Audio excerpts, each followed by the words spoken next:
विपक्ष कह रहा है कि प्रधानमंत्री बिहार आए पर अपराध पे कुछ नहीं कहा। आपने भी सवाल उठाए थे बिहार में जिस तरह के मामले आपराधिक देखने को मिल रहे हैं, पारस वाला मामला हो या जो भी हो, इस पे एक लफ्ज प्रधानमंत्री ने नहीं कहा। कैसे देखिए, प्रधानमंत्री जब सौगात लेकर आ रहे हैं उनकी प्राथमिकताएं अलग हैं। वो बिहार को एक विकसित राज्य बनाने की सोच के साथ कार्य कर रहे हैं। जहां तक रही लॉ एंड ऑर्डर की बात, ये संघीय ढांचे में फेडरल स्ट्रक्चर में हर कोई जानता है कि पूर्णतः ये राज्य सरकार का विषय आता है, ये राज्य सरकारों के अंतर्गत आता है। ऐसे में प्रधानमंत्री को चिंता नहीं है, कतई ये बात जायज नहीं है। बट हाँ, ये चिंता हम सबकी भी है। जिस तरीके से हाल फिलहाल के दिनों में आपराधिक घटनाएं बढ़ी हैं, जिस तरीके से एक के बाद एक ऐसी घटनाएं सामने आ रही हैं जिसका बारे में शायद किसी ने कभी सोचा भी नहीं होगा। जिस तरीके से पारस हॉस्पिटल में घुसकर, कमरे में घुसकर दिन दहाड़े 5 शख्स घुसते हैं और दिन दहाड़े गोलियों की बौछार कर देते हैं। ऐसा नहीं है कि बिहार में ये घटनाएं पहले नहीं हुई हैं। जो लोग जंगल राज जिनके नेतृत्व में होता था, आज जब वो हम लोग पे उंगली उठा रहे हैं तो उनसे पूछने की जरूरत है कि 98 में पीएमसीएच में भी इसी तरीके से गोली चली थी और उस वक्त के मंत्री, उनकी हत्या कर दी गई थी। उस वक्त वो मंत्री थे, उस वक्त घुस के उनकी हत्या कर दी गई थी। उस वक्त किसकी सरकार थी? इन्हीं की थी ना।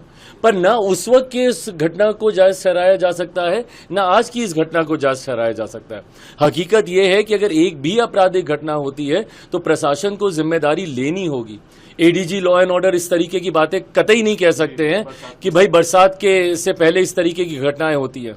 क्यों? क्योंकि किसान खाली बैठा रहता है। भाई जो अन्नदाता है हमारा, आप उसके ऊपर इस तरीके का आप आरोप लगा रहे हैं। और ये आरोप नहीं लगा रहे हैं, आप लीपापोती कर रहे हैं। आप अपनी जिम्मेदारियों से आप भागने का कार्य कर रहे हैं, जो कि कतई स्वीकार्य नहीं है।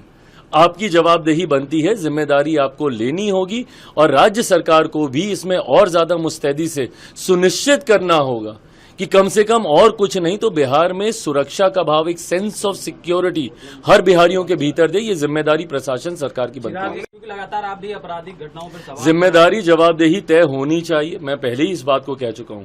और प्रशासन, कल भी हम लोग गए थे वैशाली में, एक घटना घटी है जिस तरीके से एक छोटी सी बच्ची 1 महीने 13 दिन तक वो बच्ची लापता रहती है। स्थानीय प्रशासन की पूरी मिली भगत है कि भाई 1 महीने 13 दिन तक आप उस बच्ची को आप ढूंढ नहीं सकते हैं।